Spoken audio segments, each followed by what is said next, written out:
Hai semua, bertemu saya lagi dalam subjek sejarah pada kali ini.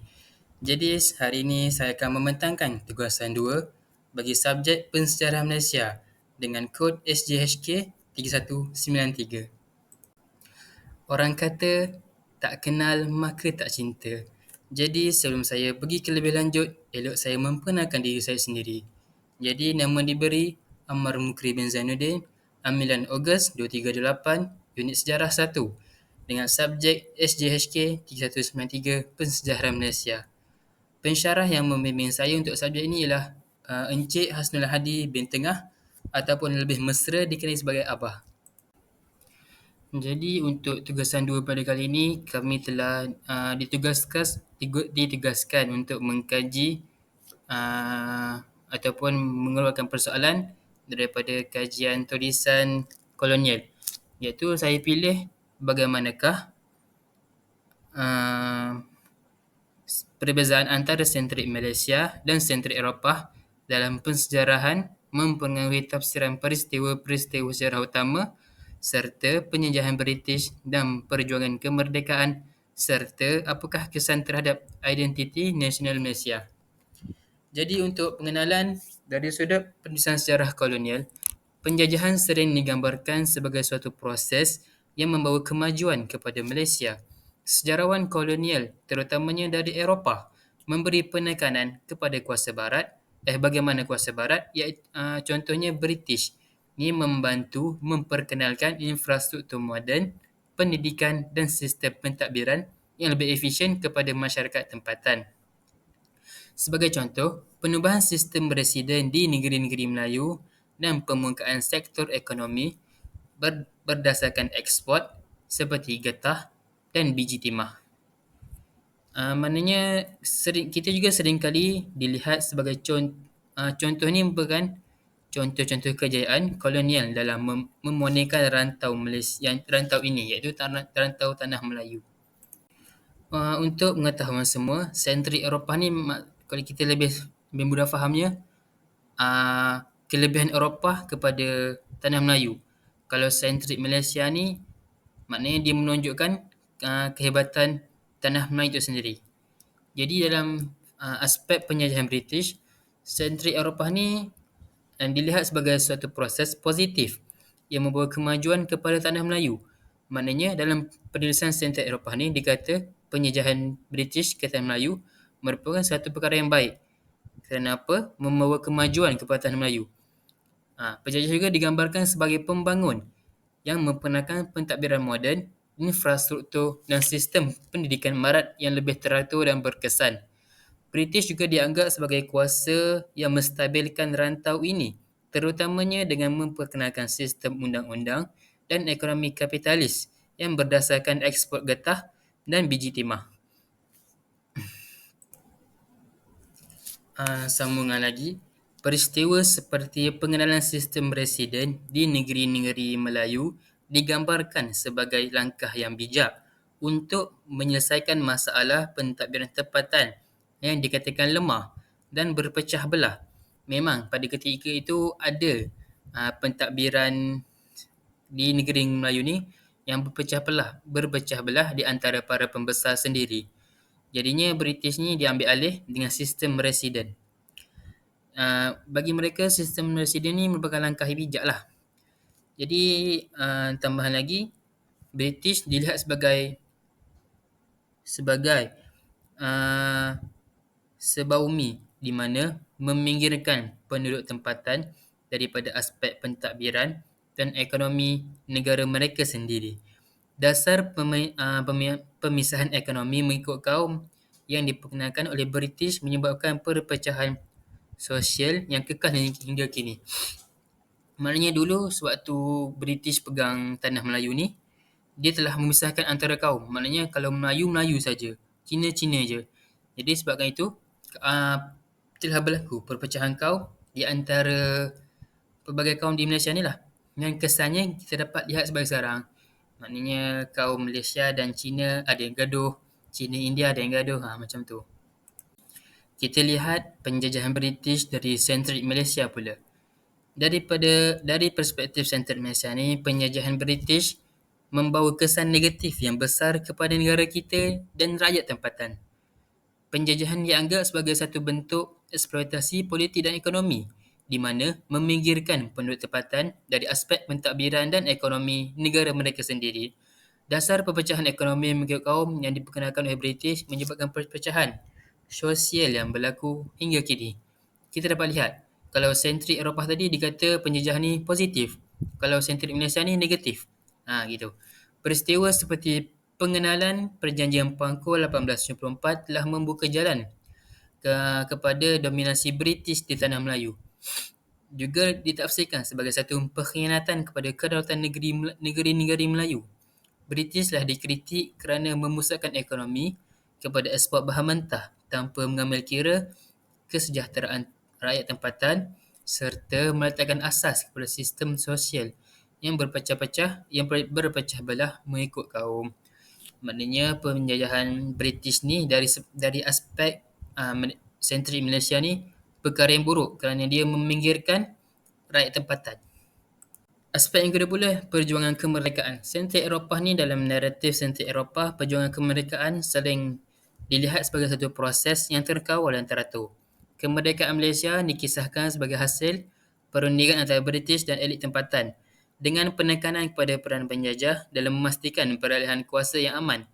British juga dilihat sebagai pihak yang bersedia untuk menjarahkan kuasa yang damai setelah mempersiapkan tanah Melayu dengan institusi politik dan pentadbiran sesuai untuk berfungsi sebagai sebuah negara moden. Maknanya British ni boleh kata claim di mana dia telah membangunkan ataupun memberi tunjuk ajar kepada rakyat tempatan di Malaysia ni cara untuk membangun negerinya sendiri. Kemerdekaan pada 1957 sering digambarkan sebagai satu pencapaian yang dicapai tanpa keganasan besar-besaran dengan sedikit penekanan terhadap perjuangan ataupun rakyat tempatan terhadap penjajah. Maknanya walaupun dia kata ni pencapaian tanpa keganasan, ada je, maknanya ada tokoh tempatan yang sanggup berperang dengan British untuk menghalang daripada British ni dia terus mengeksploitasi di tanah Melayu. Sentrik Malaysia pula, dalam pandangan sentrik Malaysia ni, perjuangan kemerdekaan dilihat sebagai satu pencapaian besar yang dicapai hasil dari perjuangan gigih rakyat tempatan menentang penjajah. Naratif ini menonjolkan usaha-usaha nasionalis seperti Tunku Abdul Rahman serta gerakan penjajahan seperti penentangan terhadap Malayan Union pada 1946. Malayan Union ini dianggap sebagai percubaan British untuk terus menguasai negara ini selepas Perang Dunia Kedua. Tetapi dia telah digagalkan oleh perlawanan rakyat tempatan. Perjuangan kemerdekaan juga diwarnai dengan usaha pelbagai kaum yang turut menyumbang kepada kemerdekaan, termasuk peranan kaum Melayu, Cina dan India dalam menuntut hak untuk memerintah negara sendiri. Naratif ini telah memberi lebih banyak kredit kepada gerakan nasional tempatan dan perjuangan politik rakyat daripada perundingan semata-mata. Kalau sentrik Eropah tadi dikata perundingan damai, maknanya damai sahaja, maknanya damai dominan tanpa ada penentangan. Ada tapi sikit. Tapi kalau sentrik Malaysia ni kata dia lebih menyanjung kepada perjuangan tokoh-tokoh tempatan untuk berusaha untuk menghalau British daripada tanah Melayu ni. Maknanya walaupun kita tengok tadi kan British ni dia telah mengasingkan antara kaum. Tapi dalam usaha untuk perjuangan kemerdekaan ni, rakyat kaum Melayu, Cina dan India ni dia bersama untuk menuntut kemerdekaan tanah Melayu.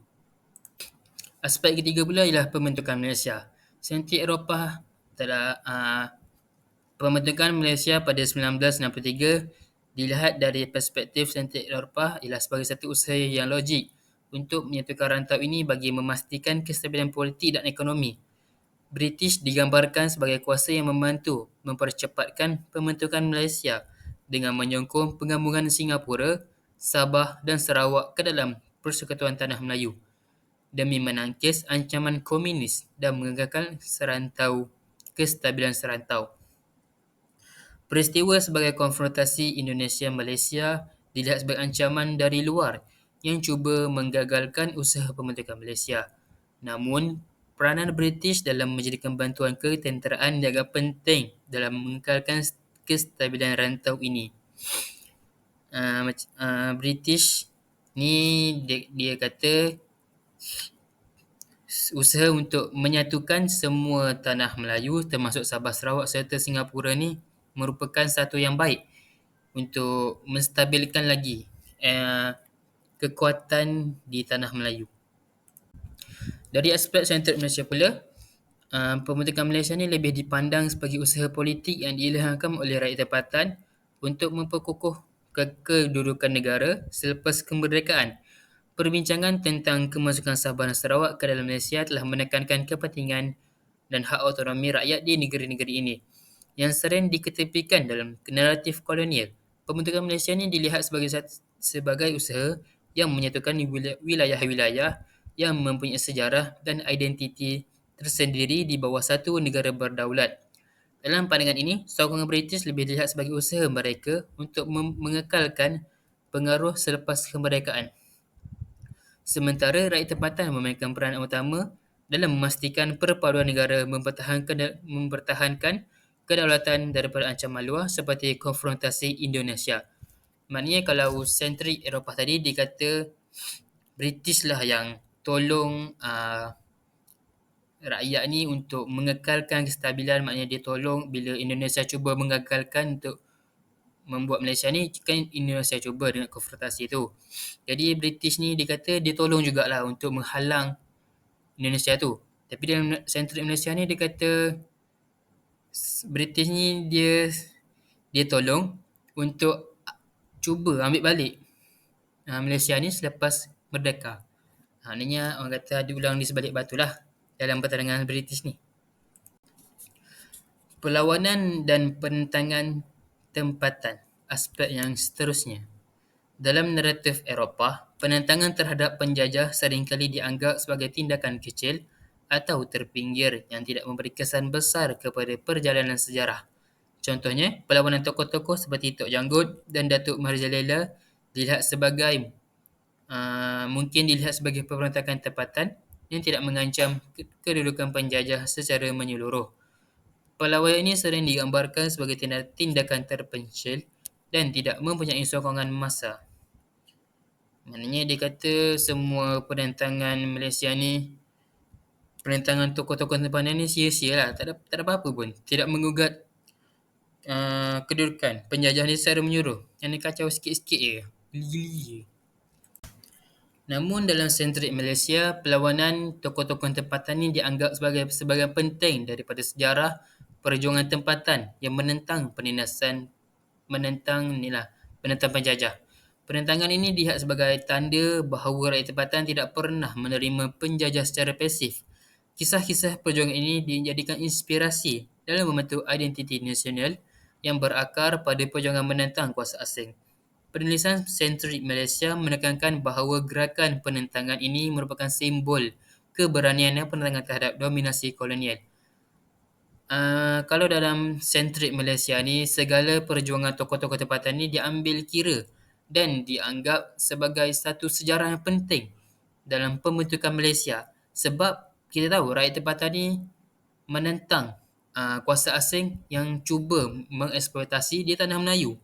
Walaupun tak semua yang menentang, ada juga yang menyokong. Tapi kita yang ambil yang menentang ni sebagai satu usaha yang baik lah. Dan kita tidak menerima kuasa asing di tanah kita ni sebab mereka ni melakukan eksploitasi yang besar-besaran. Tadi tu merupakan jawapan kepada persoalan yang pertama, iaitu perbezaan antara sentrik Malaysia dan sentrik Eropah dalam persejarahan Malaysia dalam persejarahan mempengaruhi tafsiran peristiwa secara utama seperti aspek-aspek yang saya telah katakan tadi. Jadi untuk kesimpulan pula, perbezaan antara sentrik Malaysia dan sentrik Eropah dalam persejarahan memberi kesan besar kepada tafsiran peristiwa-peristiwa utama dalam sejarah negara. Perspektif Eropah ni cenderung untuk menekankan peranan kuasa penjajah dalam membawa kemajuan dan kestabilan. Sementara sentrik Malaysia pula dia menonjolkan peranan rakyat tempatan dalam menentang penjajah dan memperjuangkan kemerdekaan. Tafsiran yang kita pilih untuk dipegang bukan sahaja mempengaruhi bangsa kita memahami sejarah tetapi juga membentuk identiti nasional dan semangat kebangsaan rakyat Malaysia. Mana kita tahu kalau sentri Eropah ni dia lebih mengagungkan penjajahan British ni. Kalau sentri Malaysia ni dia mengagungkan balik penentangan rakyat tempatan dalam menentang penjajahan British. Kita pergi kepada persoalan yang kedua iaitu kesan kepada identiti nasional. Perbezaan antara sentrik Malaysia dan sentrik Eropah dalam persejarah Malaysia memberi kesan yang mendalam terhadap pembentukan identiti nasional Malaysia. Cara peristiwa-peristiwa sejarah utama ditafsirkan tidak hanya mempengaruhi pemahaman tentang masa lalu, tetapi juga bagaimana masyarakat Malaysia hari ini melihat diri mereka sebagai sebuah negara yang merdeka dan berdaulat. Berikut adalah beberapa kesan utama terhadap identiti nasional Malaysia. Kesan yang pertama kepada identiti nasional iaitu pengakuan naratif perjuangan dan kedaulatan. Sentrik Malaysia menekankan peranan rakyat tempatan dalam menentang penjajahan dan memperjuangkan kemerdekaan dengan memberi tumpuan kepada tokoh-tokoh nasional seperti Tunku Abdul Rahman, Tok Janggut dan Makilau, serta perjuangan rakyat tempatan dalam menentang terhadap Malayan. Naratif ini menonjolkan semangat patriotisme dan keberanian dalam melawan penindasan. Kesan terhadap identiti nasional ialah membentuk rasa bangga terhadap kemampuan rakyat Malaysia untuk menuntut kemerdekaan melalui usaha pengorbanan sendiri. Identiti nasional Malaysia dalam konteks ini dikaitkan dengan semangat kebebasan, keazaman untuk berdikari dan keinginan untuk mempertahankan kedaulatan kuasa asing. Maknanya apabila segala usaha yang dilakukan oleh tokoh-tokoh tempatan telah membuat kita ni rasa semakin cinta akan negara dan kita sedar bahawa ni kita ada semangat kebebasan, keazaman untuk berdikari untuk memerintah negara sendiri tanpa campur tangan kuasa asing. Sebaliknya, sentrik Eropah ni lebih menekankan peranan penjajah dalam memperkenalkan kestabilan dan kemajuan, di mana boleh menyebabkan persepsi yang kurang berfokus kepada perjuangan tempatan. Jika naratif ini ditekankan, ia mungkin menimbulkan pandangan bahawa kemerdekaan dicapai melalui kelonggaran penjajah, bukan hasil perjuangan sebenar rakyat tempatan. Ini boleh melambangkan semangat kebanggaan nasional terhadap pencapaian kemerdekaan. Maknanya British ni dianggap segala perjuangan orang Malaysia ni tak ada apa-apa pun. Kemerdekaan yang kita dapat ni sebabnya atas kelemahan mereka sendiri, bukan hasil perjuangan rakyat kita.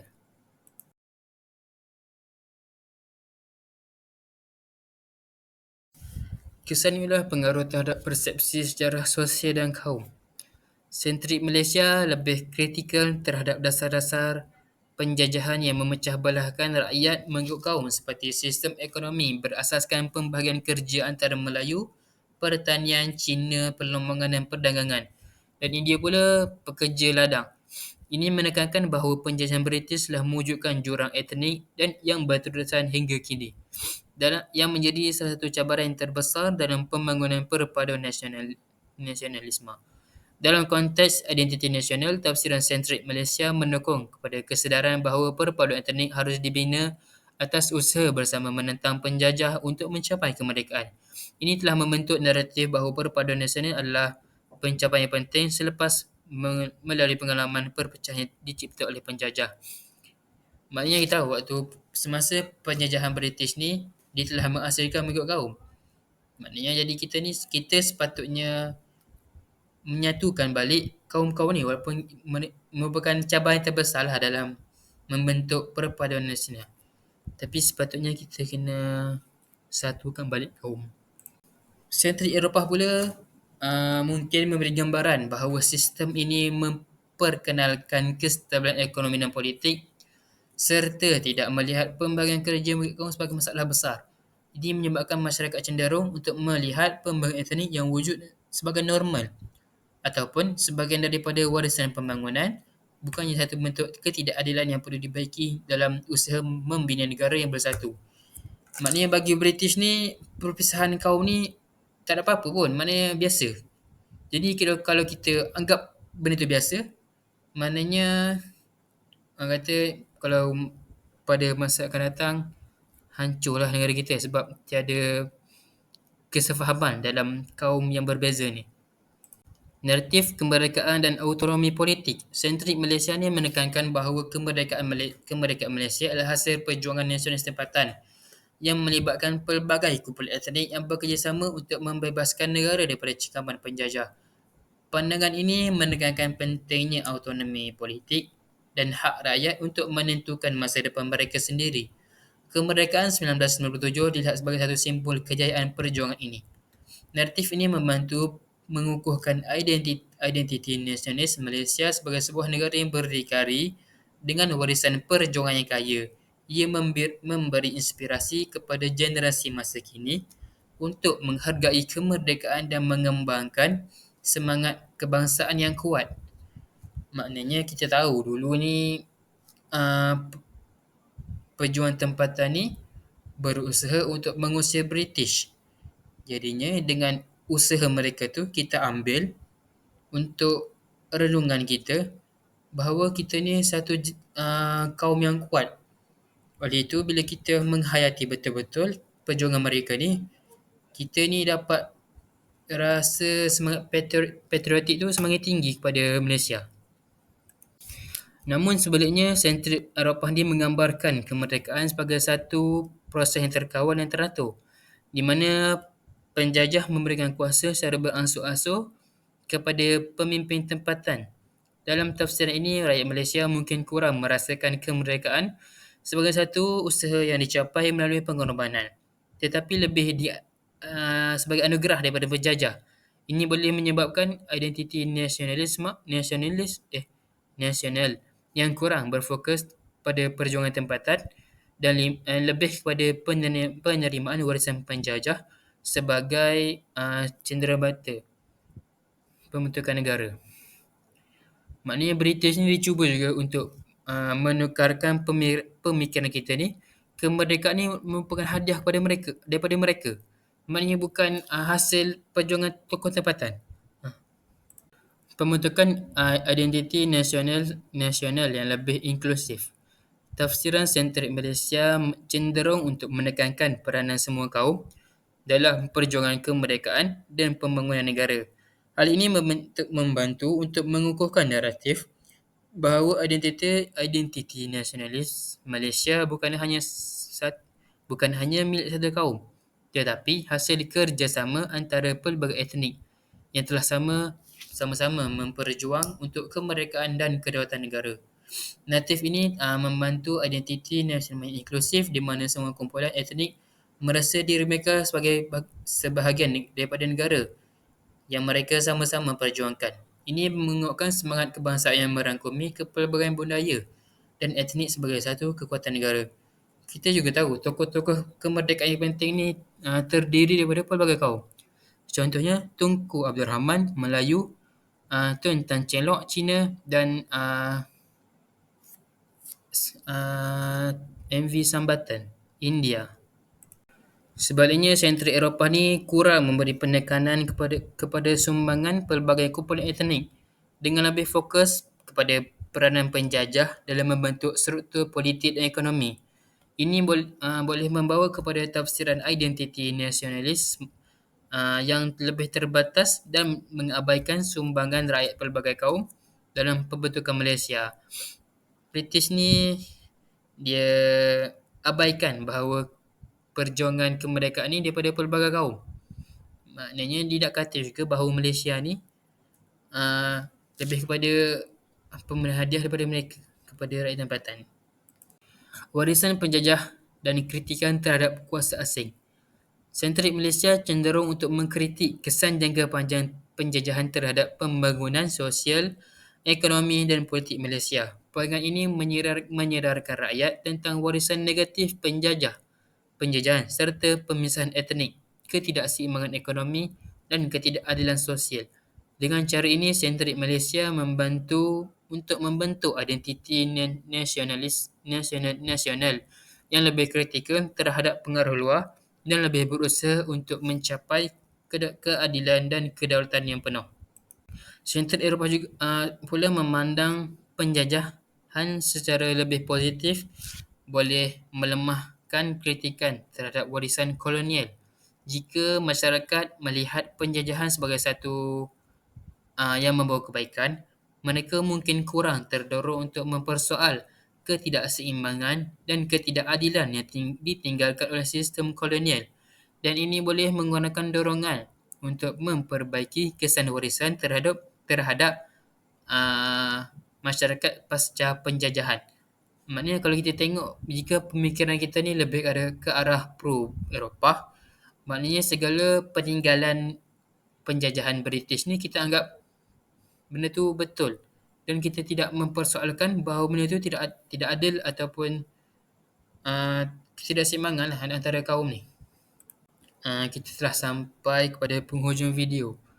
Jadi sebagai kesimpulan, pendekatan sentrik Malaysia memberi naratif yang lebih inklusif terhadap sejarah Malaysia, manakala pendekatan sentrik Eropah cenderung melihat sejarah Malaysia melalui kacamata penjajah, di mana tumpuan lebih memberikan kepada peranan kuasa asing.